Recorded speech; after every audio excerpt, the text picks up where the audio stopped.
Society 13 Podcast Network. Redefining podcasts. Do you like to listen?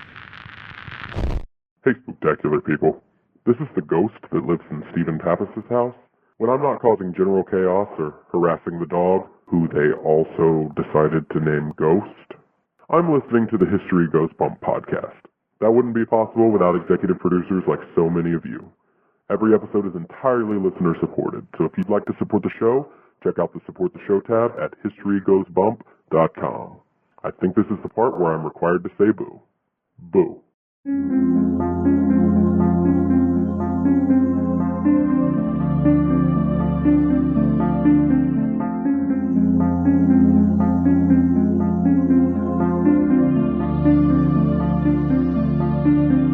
History tells the story of the world and of our lives. Sometimes that history goes bump in the night.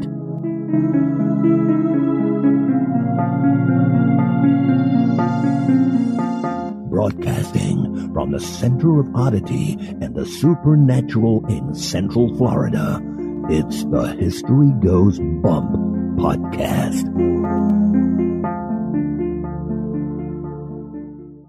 Hello, you spooktacular people. Welcome to this 186th episode of the History Goes Bump podcast. Ghost Tours for the Theater of the Mind. I am your host, Diane. And this is Denise. Today we are featuring another one of our life and afterlives of a certain celebrity or star out there. Today we have Patsy Cline. We are both huge fans of her music. We both like country. And Patsy, Denise, was very unique in the music world because she really was one of the first crossover artists to go from country to pop and back and forth. Yes, she was. And that was way before that was a popular thing to do. This all came about because an author named Matt Swayne, who's written several books, America's Haunted Universities, Haunted Rock and Roll, and now his most recent book is called Ghosts of Country Music, Tales of Haunted Honky-Tonks and Legendary Specters. He contacted me and said, hey, would you be interested in having me on your show? And as you guys know, we like to focus on just one thing. And I went, well, let's talk about who's a ghost out there that is a country star. And the minute I knew that Patsy Cline was haunting some places in the afterlife, I said, that's what I want to do. So Matt Swayne will be joining us in just a moment. Before we get into that, we want to welcome into the Spooktacular crew, Jessica. Hey, Jessica. Joe. Hello, Joe. Stephen. Hi, Stephen. Wendy. Hey, Wendy. Alan. Hello, Alan. Patrick. Hey, Patrick. And Julie. Hey, Julie. So we are joined by Matt Swayne. He's a journalist. He currently is working as a research writer at Penn State. Matt has worked as a reporter and as a music reviewer for several newspapers and online outlets such as centerdaily.com and music.com. He's also been a regular contributor to the recently revitalized version of Omni magazine called Omni Reboot. He writes the Antimatter column, interesting, which looks at fringe science and the paranormal for the online magazine. He's also worked on writing projects with Paranormal State's Elfie Music, balancing skepticism with an open mind. Matt uses his experience in journalism and interest in both ghost lore and the paranormal to collect and tell stories about the supernatural, and that's perfect because we're open-minded skeptics here. How are you, Matt? Good. How are you? Thank you for having me on the show. Well, I'm very excited to talk to you. When you contacted me and let me know that you are the author of 3 books, America's Haunted Universities, Haunted Rock and Roll, and Ghosts of Country Music, I was like, oh, wow, this guy is touching on some stuff that is very, very interesting. Well, likewise, when I was listening to your show, I thought, boy, I'd really like to be on this show. Oh, great. The thing that we love to ask people when they come on, whatever genre or outlet they happen to be coming from, whether it's another podcast or writing, is obviously if you're into ghosts, there has to be a reason why. So what got you interested in the paranormal? Well, I have a really long story about that.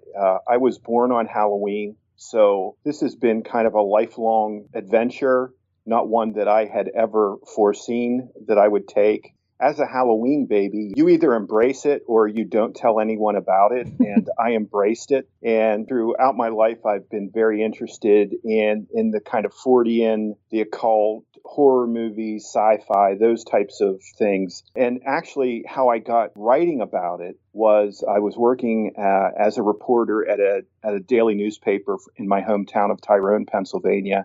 every Halloween, I would try to have that. I'm a Halloween baby, so I'd want to have a good Halloween feature story. And one time I decided I would do a story on some of the ghost lore and the ghost stories around my hometown. As I looked into it, I got into collecting some of these stories that I would consider ghost lore, which is folklore based on ghosts and spirits. But I really became interested in university ghost stories, and I started to write every time that I could find a story about a ghost story at either a nearby university like Penn State or someplace across the country. I would collect those, and I'm kind of a info pack rat. So that's really how I got writing about it. And again, it was something that I didn't wake up one morning and say, I really want to write, about ghosts. It was just sort of a natural thing for me and an extension of this natural interest I had. Well, I'm jealous because Halloween's my favorite holiday. So if my birthday was on it, I'd be like, yay. Yeah, it's a great birthday, I have to admit. So have you had any personal experiences or something strange that you couldn't explain happen to you? I am very cautious about how I answer the question because I've definitely had things happen to me that I consider strange or weird. I'm also a research writer, and for me to say that it's definitely supernatural or paranormal, I can't really go that far. So I lived in an apartment, and throughout the year or so that I lived there was just an unusual amount of those weird things that happened. For instance, I was standing in the kitchen and the television turned on by itself. I had doors closed by themselves at night. There were several interior doors that I always had open. One morning I woke up and they were all closed. There were things like that happened that, of course, there's a chance because this apartment was an apartment in an old house with several other apartments that infrared beam could be reflected across the windows, across glass into the television, and it could turn the channel, turn the television on. So I've always had explanations for those things, and that's kind of my cutoff. If I can find a natural explanation for it, I usually roll it out. And for all of those things, I came to the conclusion that I couldn't fully say that these things were supernatural or paranormal. I do have an addendum to that story is that probably about 6 years later, I found out my friend was staying at the same apartment. And I was just so happened I was on his Facebook page and he was writing a post about, well, the lady was here to visit me yesterday. And there was the same type of paranormal things or weird things that I experienced, he was experiencing in the same apartment. So sometimes I think these natural explanations that I struggle to come up with to explain these things start to sound almost as hard to believe as something as simple as a ghost. It's almost like I'm trying to explain it away. Those are some of the things that have happened. And trust me, as a writer about this, when I'm out and about, when I'm lecturing about this, when I'm at book signings, people come up to me and, just between you and me, ghosts kind of freak me out. It's not something I want to experience on a continual basis. Yeah. But these people come up to me and they tell me stories that, are so convincing, very hard to explain as far as natural means. And also, some of these people have said that these encounters have changed their lives, that they see the world completely different. And so I continue to keep an open mind. I think it's a great way to write a book. I would be devastated either way to find out the truth about this because I feel like that would be the end. It's interesting, my process as I write these, because I try to, I approach it as a journalist and I want to write about what these people experienced. I want to write about the ghost story. I want to make it kind of creepy and fun, but I also try to add the skeptical side of things too. And literally, as I'm writing these things, I can feel myself going from a believer to a skeptic, back to a believer, back to a skeptic. That's usually how I approach it. Well, you are a skeptic on the same level as myself. No matter how many weird things I've had happen, I always do that where, okay, well, one time we had a lamp turn on while we were on a ghost tour.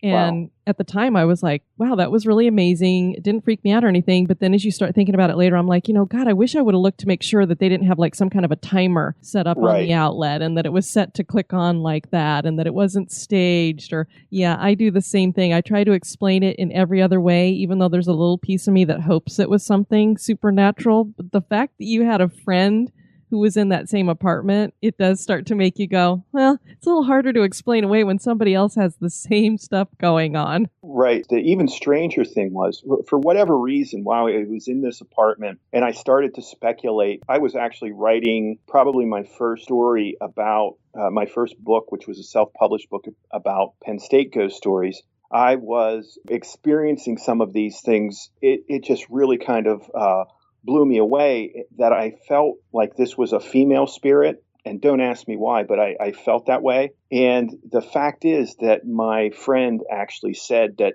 he felt like it was a female spirit. And we never communicated this. I never shared this really with anyone besides maybe my wife. So it was pretty bizarre. But as you say, I always take that skeptical route. Well, what made you decide to go from, it's one thing to write about a bunch of universities, because it does seem like nearly every university out there has some kind of ghost story to go with it, but what made you decide to switch over to talking about music? I guess, first of all, I've always been a big fan of music, both rock and roll and classic country. I spent several years as a radio DJ on both rock and roll and country stations. So I've always had that love of music. And after I finished the book on haunted universities, my acquisitions editor was sort of, well, what do you got now? Sort of thing. I remembered some ghost stories about, I think, John Lennon and Hank Williams and Elvis. I just said, well, I'm going to do a book on haunted rock and roll. And I was a big fan of a book called Take a Walk on the Dark Side by Gary Patterson. Okay. And his book was sort of more of the occult kind of curse backgrounds. And I thought, well, I'll just try to take it as a paranormal and ghost stories. And what I found was, as I started to look into it deeper and deeper, I found ghost stories about rock and roll stars literally all over the place, as well as some of the stories about the curses and paranormal. And as I'm writing these, I'm starting to think about, why do we tell these stories? Why does a story about Jim Morrison's ghost last, 40 years, 50 years? I came to the conclusion that there was something very special about rock and roll. There was some type of affinity between rock and roll music and the supernatural. So then after I was done with that, I had a few stories that I kind of left out because they weren't about rock and roll, specifically Hank Williams and Patsy Cline. Mm-hmm.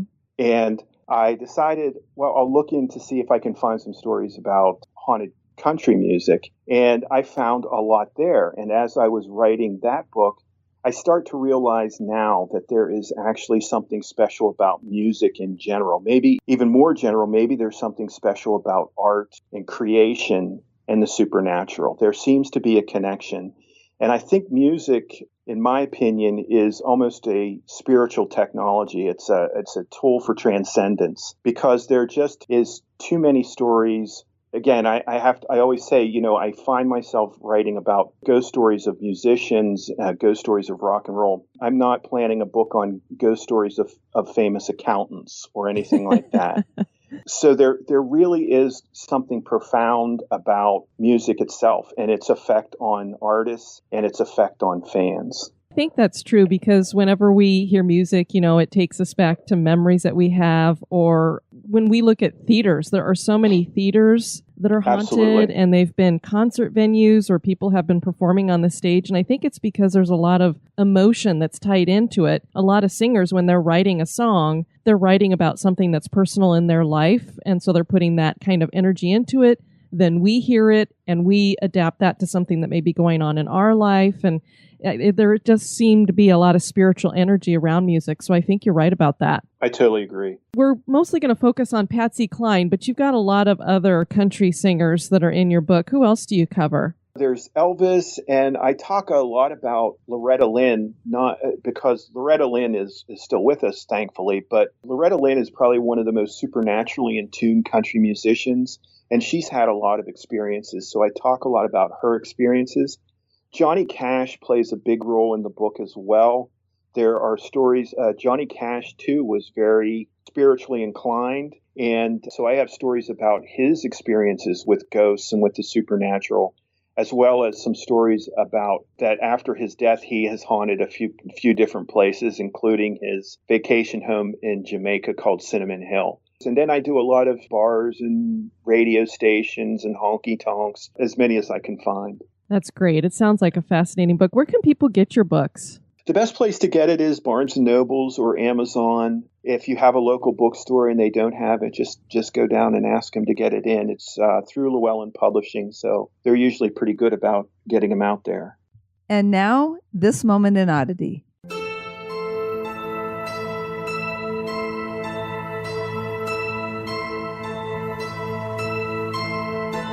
The moment in Oddity was suggested by Sasha Wolfe. There was an abandoned home in Santa Cruz, California known as the Court of Mysteries. It was built by Kenneth Kitchen and his brother Raymond. Kenneth was a bricklayer and Raymond was a mason, and they built many homes together in the area. Kenneth was inspired by mysticism and occult spiritualism, and he decided that he wanted to build himself a home on a goat farm he owned. He wanted to model it after a Hindu temple. He hauled all the bricks himself in his car. He built the home at night, which was peculiar. When it was finished, it had 2 towers with an archway in the front that was called the Gate of Prophecy. The gate arch has 4 square tapered minarets that had windows bearing opaque, onyx-grained glass that were picturesque when lit. What was really strange was the mysterious triangular relief atop the arch.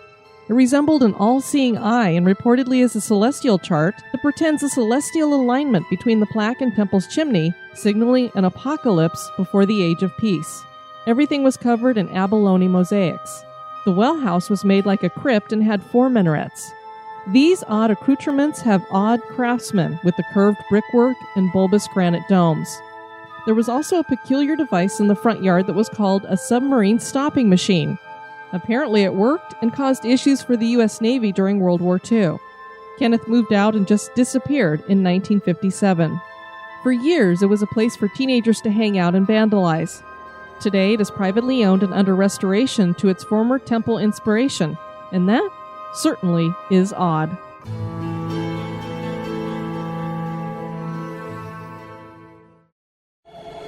Pull the covers up tight. That chill you feel isn't the air conditioning.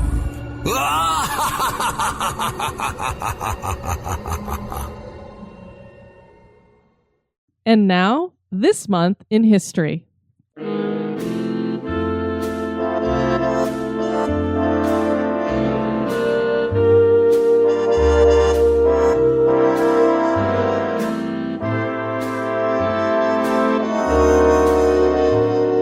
In this month of February in 1959, American rock stars Buddy Holly, Ritchie Valens, and J.P., the Big Bopper Richardson, were killed in a plane crash.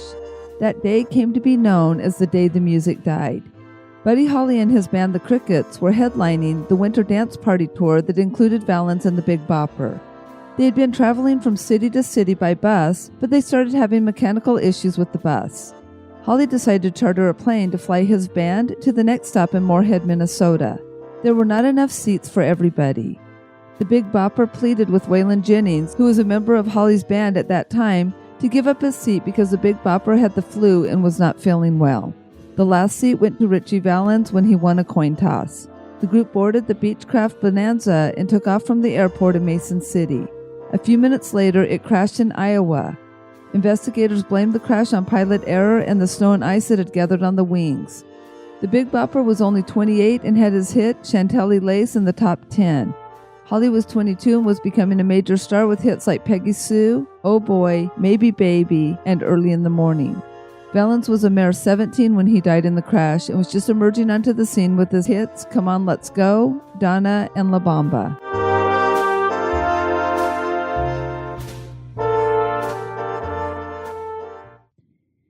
Patsy Cline grew up to be one of country music's biggest stars, and although she died young at the age of 30, her influence has continued to our present day. She had a cowgirl image, but she was one of the first country stars to cross over to the pop charts. She also paved the way for women to be headliners at shows, and she became the first female solo performer inducted into the Country Music Hall of Fame. She survived 2 horrible car accidents, but the 3rd crash she would be involved in aboard a plane would finally take her life. Her spirit reputedly has continued on in the afterlife. From the field where she died to some of the music venues she performed at, the spirit of Cline has been making appearances. Virginia Patterson Hensley was born in Winchester, Virginia on September 8, 1932, to Samuel and Hilda Hensley. Samuel was 41 when he married 16-year-old Hilda. A little bit of an age difference there. Just slightly. And in today's age, he would have gone to jail. But hey. Yes. But that was popular back then because Elvis married Priscilla when she wasn't of age either. Yes, indeed. And when you're 41 marrying a 16-year-old, I have to wonder what you have in common. But he did eventually abandon the family in 1947. And this was when Ginny, and that is what the family called Patsy, was only 15. So her dad left the home when she was just 15. She was the eldest. Ginny started playing the piano when she was only 8, and she was largely self-taught, and she did play the piano by ear. She could not read music. A few years later, she would discover her voice and really enjoyed singing. Rheumatic fever brought a throat infection when she was 13, and she claimed that after she recovered, she had a booming voice like Kate Smith. At 16, she dropped out of school so she could work to help support the family. She had a younger brother and sister. Ginny worked at a poultry plant and as a soda jerk. Disc jockey Jimmy McCoy let Ginny sing on his local radio show at WINC, and then she also started singing at local clubs. So that's where she was starting to get her toes in the water of her singing career. Bill Peer was a band leader, and he became Ginny's manager. She started performing with his group, and he suggested that she change her name. He thought Patsy suited her better, and he got this from her middle name, Patterson. She began performing as Patsy Hensley in 1952. She met contractor Gerald Cline around this time, and by 1953, the couple was married. And Patsy Cline would be the name that would stick for this legend. In 1954, Bill Peer shopped Cline to 4-Star Records and got her a recording contract. A part of the contract restricted Cline to performing only songs written by 4-Star Records songwriters. Cline accepted the contract because she thought it was her only opportunity, but she regretted that decision later, as she was not thrilled with the material provided to her for performing. She was free to perform what she wanted at the Grand Ole Opry, and that helped her to feel a little less stifled. These early songs did not receive much attention. Cline was afraid to go beyond the twang of country, but Owen Bradley, who was a producer at Decca Records, approached Cline and said her vocal range suited pop perfectly, and she should consider singing torch songs. Cline declined to go down that route at the time. While her music career was hitting a wall, her marriage to Gerald was doing the same. The problem here, Denise, is Gerald apparently didn't realize Patsy's dreams, and he wanted himself a little housewife to stick around the house, have some kids, take care of the house, and Patsy Cline wants to become a singer and a star. Those two things don't necessarily go hand in hand. No, it's kind of hard to be home doing dishes when you're trying to become a legend. Especially if you're thinking that she's working at nightclubs at night. We all know how that life probably goes. You're sleeping late into the day, and then you're working mostly at night. You're not at home a lot. So you can imagine there were a lot of fights going on here. And she just said, well, then you're going to have to hit the road. So they ended up getting a divorce on July 4th, 1957. Her career then began its upward climb as more people heard her iconic vocal range. She remarried to Charles Dick in September of 1957, a few short months after her divorce. Cline would call him the love of her life.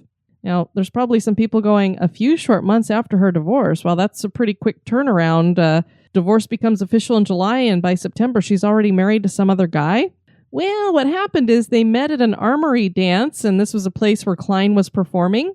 She was still married to Gerald at that time when she met Charles, and he was one of those ladies' men. He was a good time Charlie, as they like to say. Funny how his name is Charles. Yep. And he lived up to that reputation, and she was very enamored with him, and he, of course, was very enamored with her. And so an affair happened there. But what was interesting is she was already having an affair with her manager, Bill Peer. That was kind of an on-again, off-again thing. I guess they were pretty combative with each other, too. So she's already having one affair. She meets Charlie, starts having an affair with him. And so then she ends up marrying him eventually. And they would stay married until her death. Arthur Godfrey hosted a program on CBS TV called Arthur Godfrey's Talent Scouts. Cline auditioned to be on the show, and she appeared in 1957. She wanted to sing A Poor Man's Roses or A Rich Man's Gold, but the producers wanted her to sing a song written by Don Hecht and Alan Block. It was called Walkin' After Midnight. The producers also insisted that she wear a cocktail dress rather than one for cowgirl get-ups. She was an absolute hit. Godfrey used to have this meter that measured applause, and it went nuts while she sang. The song went on to rise up the country and pop charts, and Cline was a star. In 1958, Patsy gave birth to a daughter named Julie. Reputedly, Charles started beating on Patsy, and they had a tumultuous relationship. Patsy gave birth to a son in 1961. So those would be the two children that she would have. And what happened is, after people saw Patsy on TV, they were calling all the disc jockeys in their towns and going, who is this girl and how do I get that song? So they decided, we better put this down on vinyl and get this out to people. Randy Hughes was a session guitarist, and he became Patsy's new manager at this time. Decca Records offered her a contract, and as you will recall, one of its producers wanted Patsy to use her voice for pop torch songs. This was really the opportunity Patsy had been looking for.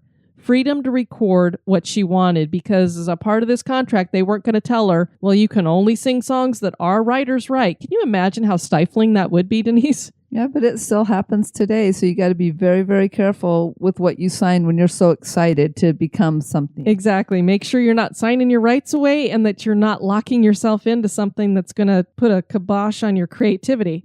Because, again, if I was to tell you any of those songs that she sang for 4-Star Records, you guys would be like, I don't know any of those. Now that she's going to be with Decca Records, you're going to know all of the songs that she sang. She joined the cast of the Grand Ole Opry. So you recall she was performing there every so often. Well, now she's a regular member of the cast, and that was in Nashville, Tennessee. She started releasing her biggest hits, with I Fall to Pieces hitting #1 on the country charts in 1961. That song was a pop crossover as well and hit 12 on the pop chart. And it's actually my second favorite song of hers. It was written by Hank Cochran and Harlan Howard. Willie Nelson wrote Crazy, and it was an instant hit for Cline. She released it in 1961 as well, and it became her signature song. Yes, it did. Crazy. I love that song. It's not only my favorite song that she sang, but it's one of my favorite songs of all time. That same year, Cline survived a traumatic car crash in which she was thrown through the windshield of the car in which she was riding. Patsy had a huge gash in her forehead that would leave her with a permanent scar. She also had a dislocated hip and had to spend a month in the hospital. She rededicated her life to Christ. In 1962, things got even bigger for Cline.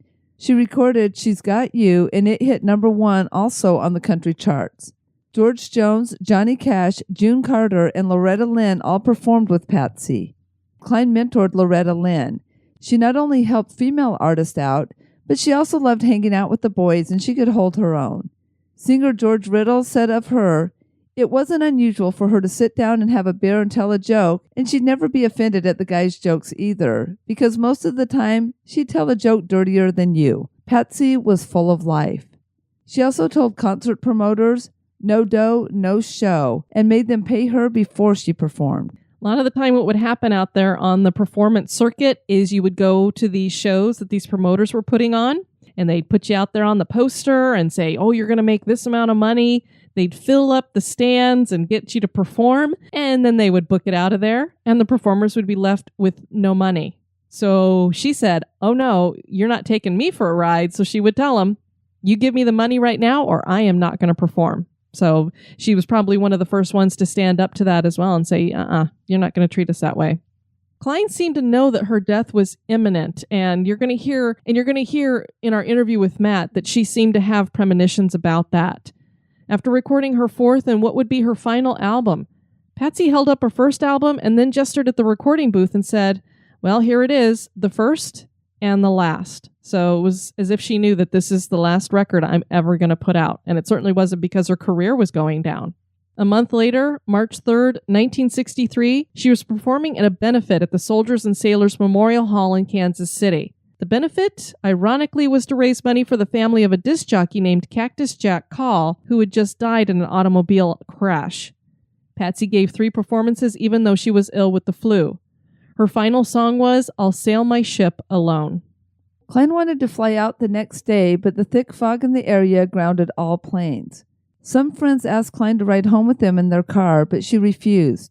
She finally was able to fly out on March 5th, and she did so on a Piper PA-24 Comanche plane, aircraft registration number N-7000P.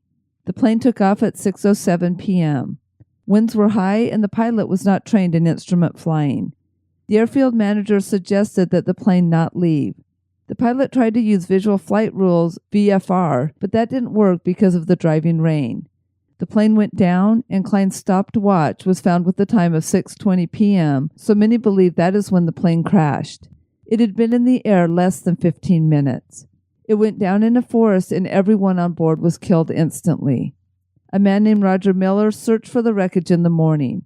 He said, "As fast as I could, I ran through the woods screaming their names, through the brush and the trees. I came up over this little rise. Oh my God, there they were. It was ghastly." The plane had crashed nose down. Artifacts from the crash that are now at the Country Music Hall of Fame included Cline's studded belt, Cline's wristwatch, Confederate flag cigarette lighter, and 3 pairs of gold lame slippers. Cline is buried at Shenandoah Memorial Park in her hometown of Winchester, Virginia.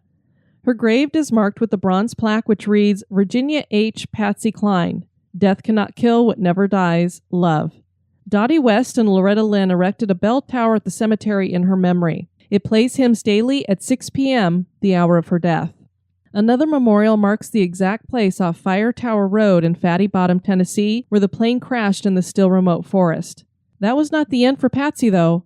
Her legend continues, but so does her spirit in the afterlife. And now Matt Swayne is going to share with us a little bit more about Patsy Cline and some of the places where her ghost is reputedly seen. Well, I am a huge fan of Patsy Cline, and she's one of those figures that has had an immense influence in music, even though she basically had a very short life. She died at 30. Can you tell us a little bit about her beginnings? It was a pleasure to write about Patsy Cline. Even before I wrote this book, I just thought that she had one of the most distinctive voices, not just in country music, but I would put her up there with Billie Holiday as one of the most distinct voices in music history, at least American music history. Patsy Cline was born in Winchester, Virginia. By the time she died, she was sort of the queen of country music. What I appreciate about Patsy Cline was that she was a very generous spirit. There are so many stories that I came across as I was researching this about how she mentored Loretta Lynn. Loretta Lynn probably wouldn't be the great star she was without Patsy Cline's influence.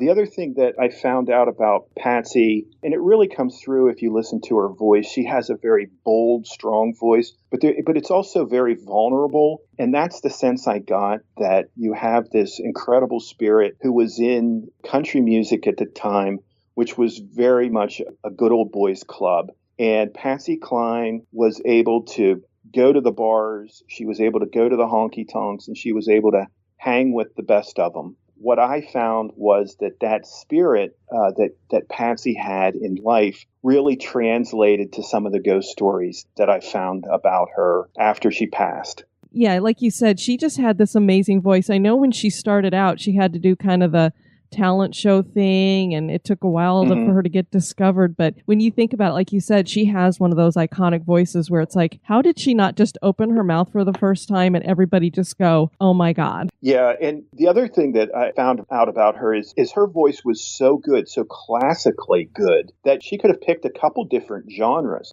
She had a voice that could have gone to Broadway. She had a voice that could have been in a big band. But, probably because this was the music that she grew up with, and this was the music of her area. And I think also she did have a rough time. I think her father left very early in her life, and her mom struggled as a single mother back then to raise her. But I think there was an affinity where you get that beautiful marriage of voice, music, and message all together. And that's what I found about her music and about researching a little bit about her for this book. Well, the thing that's interesting about her death is 2 years before she died, she almost died in a car accident. They had this head-on collision, and she actually got thrown through the windshield. So it's a miracle that she survived it. And so it almost makes you wonder, did she cheat death then, and it came back to get her 2 years later?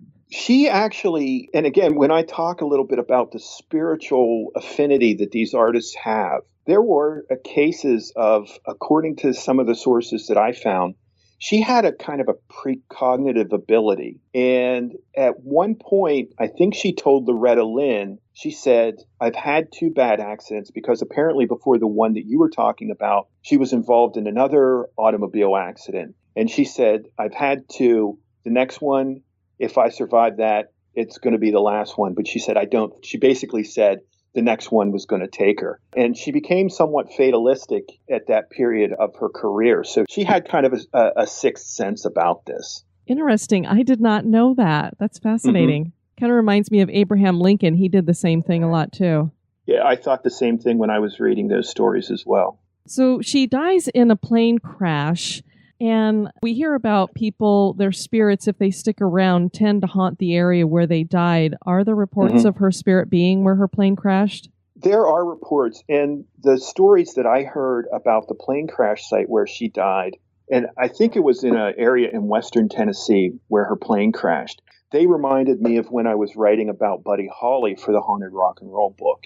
And usually right around the anniversary of Buddy Holly's death, which was February 3rd, you'll hear stories of people saying that they've heard screams and the kind of the crumple of metal and sounds crashing. And there are other stories about seeing floating orbs in the fields in Iowa where he crashed. Similarly, Patsy Cline, at her crash site, I got several reports of people hearing strange noises and hearing screams and the sounds of crashing at that area.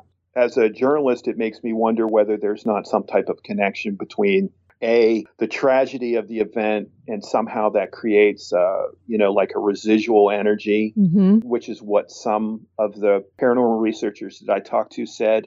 The other thing is maybe this is an element of ghost lore. When there are events like this, these stories crop up somewhat spontaneously, and that's sort of like a grassroots thing. I love that you differentiate between ghost lore and then ghost stories that people are telling you that are experiences that they've had, because there really is a difference there. And we've found, as we've looked into the haunted history of places, it's hard to differentiate between the two. Right. It's very difficult. And I try to make a point about that, especially in the book. What I find now, after I've written about 3 of them, is maybe they're interconnected. Maybe there are ways in which they're not mutually exclusive as I try to portray them, but actually that they're connected. To me, it seems that way. It's kind of like with urban legends. You know that there was probably something that really happened that is similar to the story we're hearing, but maybe not exactly that, and it just changed as it's gone through time. Right. And there's another element to it, too, that I don't think many people bring up, but I think it's a valid theory, is I think ghost lore is so prevalent because it becomes hard for people to put their names to ghost stories. Most people find it hard to go out and say, I saw a ghost. When I try to do ghost accounts in the books, what I try to do is have a name, someone who published it, with a reporter or with another writer or with me. Because it's really an act of, for me, that's an act of confidence when you go to someone and say, I saw a ghost and here's what I saw and this is when I saw it, and you give details. A lot of cases, the more accounts you have, the more legitimate it is as a journalist. But what I found about ghost lore is if you experience something at, let's say, Patsy Cline's crash site, you're probably more willing to say, oh, yeah, that place is haunted. I heard stories of this happening and that happening, and not putting your name to it. So there's another kind of facet to it. I know when we were in Nashville, we went on a ghost tour there, and one of the locations that we stopped outside of was the Ryman Theater, and I couldn't remember if they had told us any stories about Patsy Cline, but I know that you mentioned that this is one of the locations that she seems to be popping up. Yeah, there are several people who have said that they have seen the ghost of Patsy Cline. Usually in the hall, she appears as a sort of a misty figure at the end of the hall. But most of these people are fans of Patsy Cline and know her to see her. So she's one of the ghosts that haunts Ryman. It's probably one of the most haunted places as far as sheer numbers of accounts than any other place that I researched in country music history. Well, it's funny because whenever I hear stories about the Ryman, I always think about how people talk about all the rock and roll artists that have died and have gone to heaven, that it must have a great band up there. Right. And I think that's what's going on at the Ryman, because it seems like everybody haunts that place. There are a lot of stories there. Even the founder, Thomas Ryman, who was, from what I've researched, he was kind of a bad egg involved in gambling and prostitution, who was converted by a preacher and built this place. You know, it is the mother church of country music. He built this, though, as a church and was very, very much against secular music. And there are several stories about people thinking that the captain is angry that secular music is being played there. There was one story that I write about where there was a particularly saucy act playing, and all of a sudden there was this sound of almost like explosions and rattling, and it sounded like the whole theater was going to collapse. Everyone speculated that that was Captain Ryman, who's a little upset that this act was performing, and apparently it caused such a fuss that the act stopped and was taken off stage. So it worked. Wow. And that's not something you could just kind of make up. No. Can't say, oh, there was a little earthquake in Right. Nashville just in that spot. What other places has Patsy Cline's spirit been reported at? One of my favorite stories, and this is really a ghost account, she had bought very late in her career, very late in her life, unfortunately, she bought her dream house right outside of Nashville. And I guess if we look at standards today of the homes and mansions of country musicians, it was probably pretty small. It was about a 4,000 square foot home, but it was her dream house. And I think she died, I believe it was like 5 or 6 months later. And after that, the house had passed through a few different hands, and at least two of the people came forward and said that they really believe that Patsy still haunts the place. One was a singer named Wilma Burgess, and she said, and she was, she was a singer, so she must have had some respect for Patsy, but she believed that she could sense the presence of Patsy Cline still in the home. And then later, a big Patsy Cline fan bought the house and wanted to restore it. And during those restoration efforts, initially he was very skeptical and didn't believe it, but he would hear things like he thought were the sounds of high heels walking across the floor above. When he was in the second floor or in the first floor, he could hear it in the upstairs. Initially, he blamed his dogs. He had some chihuahuas with the nails scraping across the floorboards, but later on, he heard the same noise and saw that his dogs were right there with him. A few months later, he had his sisters come down and help with the restoration effort, and they claimed, at least on one occasion, that the gas fireplace turned on by itself while they were working, and they had some other experiences. And finally, by the end of the restoration efforts, he was pretty convinced that there was a ghost in that house. And then there's some other places where she's been, at least ghost stories have occurred. One is the Municipal Stadium, which was home center for the Louisiana Hayride. It's in Shreveport, Louisiana. Louisiana Hayride, probably put that right up there with Grand Ole Opry's great country radio shows. It launched the careers of a couple famous artists, including Elvis, Johnny Cash. So that area, the Municipal Stadium, is also supposed to be haunted by Patsy Cline. And one of the things there, I think there's some EVPs that people said were Patsy. Another place that Patsy haunts is Memorial Hall in Kansas City. That was her last show. She did a benefit concert for a DJ who died, ironically enough, in a car crash just a few weeks before. And people say that they see the ghost of Patsy Cline. The stories are very similar to the Patsy Cline stories in Ryman Auditorium, in that they see someone in the crowd who looks exactly like Patsy Cline.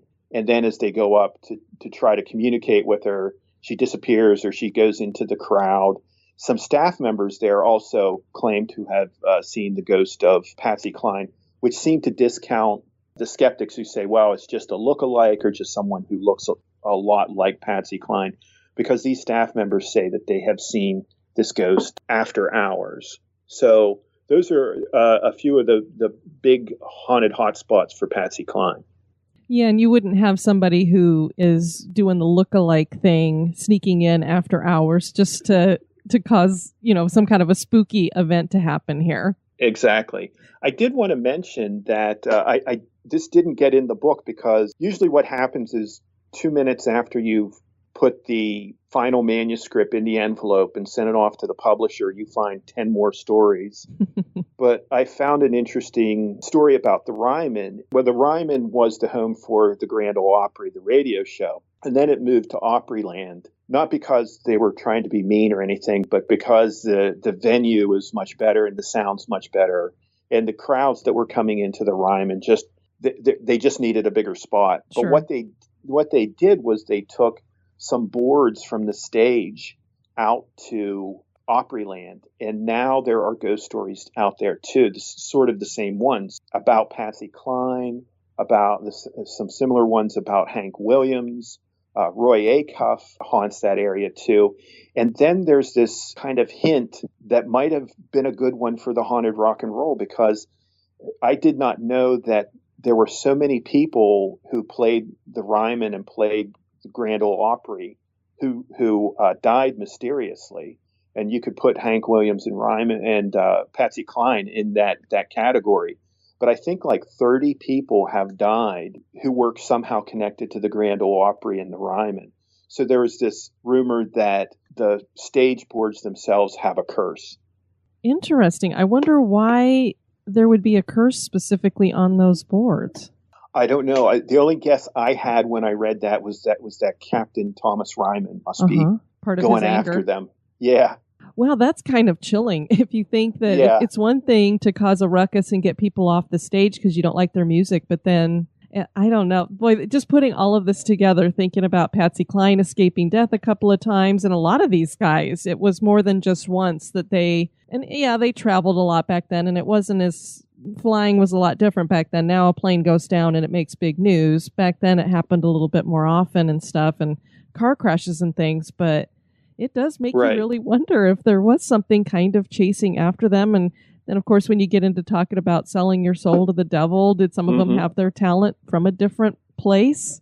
Right. And the other thing to remember is that when Patsy died in the plane crash, there were co-performers with her.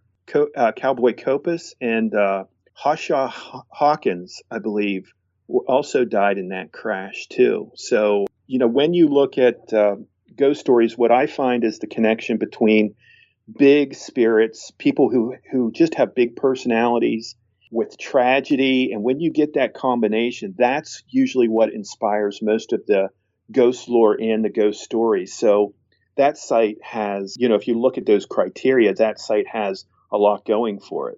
Absolutely. Do you have a favorite Patsy Cline song? Oh, geez, I don't know. I always like Crazy, and I think that's because of the Willie Nelson influence. But I would say that's my favorite. But there isn't really one that I don't like. I don't think I've ever heard any of her songs, and it just thought, boy, that's just didn't do anything for me. Yeah, I think it's the iconic voice that goes with it. That she could probably sing the Yellow Pages, and you'd be like, oh my God, that's amazing. That's so true. Is there something that you're working on next? Yes, I am actually, and I'm hoping I did a good job with this, and you might invite me back, because I want to do a book on some of the ghost stories and some of the weird stories about World War II. Oh, wow. So I just pitched it to my publisher, and they're into it. Well, I do encourage you guys to check out Matt's books, especially this America's Haunted Universities. Just looking at the table of contents, there are a ton of universities in here that he has covered. I want to make sure that you guys know to spell his last name. It's Swayne. So that's how you would look that up. Are you on Twitter or Facebook at all? I am on Twitter at Matt Swayne Books, and I'm on Facebook, I think, also as Matt Swayne Books. I also have a Facebook, Matt Swayne. You can always get a hold of me there. I just realized how egotistical I sound now, because I'm Matt Swayne Books, Matt Swayne this. I do have mattswain.com too, if you want to check out the books there. That's just, I've just creeped myself out. This is probably the creepiest thing I've talked about the whole time. But it's the easiest place to find authors, and so you got to do it. I know. That's what they tell me. Well, I want to thank you so much, Matt, for joining us and sharing all of these wonderful haunted stories and your skepticism as well, and some of your theories. I love to talk to people about this stuff and just see, where do you think this is coming from? Why is this happening? It's interesting to hear what other people think about that. It was very nice. I really appreciate the opportunity to talk about this. All right. Well, you have a great rest of your weekend, and I look forward to talking to you in the future. Okay. Thank you very much. All right. Bye-bye. Is Patsy Cline's ghost still visiting some of her favorite places? That is for you to decide. Wow, just a fascinating woman. Really enjoyed doing this episode, and now I'm going to go listen to some Patsy Cline music because it's got me in the mood. I know. It's so sad when people leave us so young. And I have loved her music ever since I was a kid, just even before I got into country music, because I came to country music kind of later in life. I mean, I listened to Dolly Parton and Kenny Rogers when I was growing up, but they crossed over into the pop charts a lot. So I would listen to some of their stuff, but Patsy Cline was, wow, that was my first real taste of country, and I really enjoyed it. It wasn't until I was pretty much in my 20s that I got into more of the newer country kind of stuff. And I actually prefer the older to the newer. Yeah, I didn't even start listening to country. I absolutely hated country music. I was a rock and roll girl all the way, and then I started going out two-stepping because I loved to dance and started listening to country, and now it's one of my favorite types of music. On our next episode, we have a location that was suggested to us by two of our listeners, Matthew Herons and Kristen Swintek. We're going to Chicago and checking out the Congress Plaza Hotel. Pretty haunted place, reputedly. We'd love to have you guys check out our website at historygoesbump.com. And Denise, if people want to send us some feedback, where can they do that? They can do that at historygoesbump@gmail.com. And we just wanted to send a shout out to Liz on Twitter and tell you that we are glad that we were able to make your week better. Got this message over on Facebook from Patrick. Hi, Diane. I've been listening to History Goes Bump for going on a year and a half now, so I apologize for just now reaching out to you and joining the spectacular crew, although there's a reason I am now versus earlier before. First, I just want to say thanks to you and Denise for all of the work you put into each episode. I know it's a labor of love, but it's still very much labor, so I just hope you know we don't take it for granted. Great job and keep up the tremendous work. As I mentioned above, I'm reaching out now for a specific reason because for as long as I've been into the paranormal, I really have never had anything happen personally until 2 nights ago. In December, my mother was diagnosed with bilateral breast cancer. So as you can imagine, for the past few months, it's been hell, filled with waiting and torturous uncertainty, and the medical center even botched the scheduling of her surgery. Fortunately, she underwent surgery yesterday, but on Monday night, when she was beyond scared and completely overwhelmed, and I know exactly how that feels before you're about to have surgery, she called me into the living room with a look of total shock. As she explained to me, she was on the phone with her sister, who's my aunt, when out of the blue she got an incoming call from her father, who's my grandfather, and he'd passed away in September. She was in complete disbelief, and truthfully, I still don't know what to make of it. We called the number back and received an all circuits are busy message. Even if the number does belong to someone else, what are the odds of receiving the call that night just prior to such an important event? Anyway, I just wanted to share that with you. I'm still not sure if that counts as a bona fide paranormal experience, but it's just about as close as I think I may ever get to being in touch with the other side. I like to believe that it was in fact my grandfather reaching out somehow and not some pesky telemarketing company that got his reissued number. So my response back to him, Denise, was, first of all, we do know numbers do get reissued after people cancel their phones or whatever. But what are the chances that your canceled number would call your family member? Yeah, I mean, the odds, I don't even know what the odds would be. You could probably win the lottery with less odds. And then on top of that, it happens to be, as I said, I know what it feels like. And I know a lot of our listeners have probably had to go through surgery and stuff. And the night before you're going to go have that done, it is very nerve-wracking. You're scared, especially if it's the first time you've ever had surgery. And if there's ever a moment that you need somebody to comfort you and call you, particularly a parent, that would be it. So what are the chances that this number would call you that's from your father? As I've said many times, I don't believe in coincidences. I don't think, Denise, do you? I think there's coincidences, but I think that's just when God chooses to remain anonymous. You know what Jessica Chobot calls those? God-wincidences. Yeah, see, me and Jessica are a lot alike, minus a couple F words. So whatever this happened to be, I don't think it was some telemarketer who happened to have the number that called at just that moment and had it pop up. So I think you probably had yourself some kind of a paranormal experience there, Patrick. Thank you for sharing that with us. And of course, your mother is in our thoughts and prayers as she comes back from that battling breast cancer. We've had a lot of friends that have been through that, so we know exactly what route that is. Yes. We have a couple of iTunes reviews to share with everybody. We have this review from Gunter Train, Off the Beaten Path Stories, 5 stars. I just discovered this podcast and I am addicted. The chemistry between the hosts is awesome and how they work off each other's comments. I love the stories they choose. Some are known stories, but most are off the beaten path. Those are the ones I love. I would love to do a road trip following their podcast. I will be sure to review past podcasts when near a town where one of the stories has taken place to see if I can fit it in on my travels. This makes my workday go by so much faster and much more entertaining. I love to take historical and ghost tours in places I visit, and this podcast is like taking a tour. Well done, ladies. Well, thank you so much, Gunter Train, for that. And then we got another review from Canada. This one is from Elaine Laverdiere, and I hope I didn't butcher your last name. History Goes Bump podcast, 5 stars. Listen to this for a Halloween lark. Still listening because it's fun. Loads of great info that pops out from extra bonus historical spooky stuff about places around the world. Could be quite handy for planning some added bonus to your travel destinations. It's a podcast about the paranormal that even if you're a general skeptic, such as myself, you'll still find lots to enjoy. Amiable hosts who present as informed and engaging, but not pedantic. And she hails from Calgary. Awesome. Thank you, Elaine, for that. We want to thank you guys for listening to this episode. I have been your host, Diane. And this has been Denise. You take care now. Bye-bye. This episode has been brought to you by our executive producers. We'd like to welcome new executive producer, Jen Manriquez. And thank you to Lindsay Smith for upping your donation. Thanks. Fan of the show? Subscribe to the show on iTunes, Stitcher, or your favorite podcast catcher. We would greatly appreciate your review at iTunes as well to help the show grow. Thank you.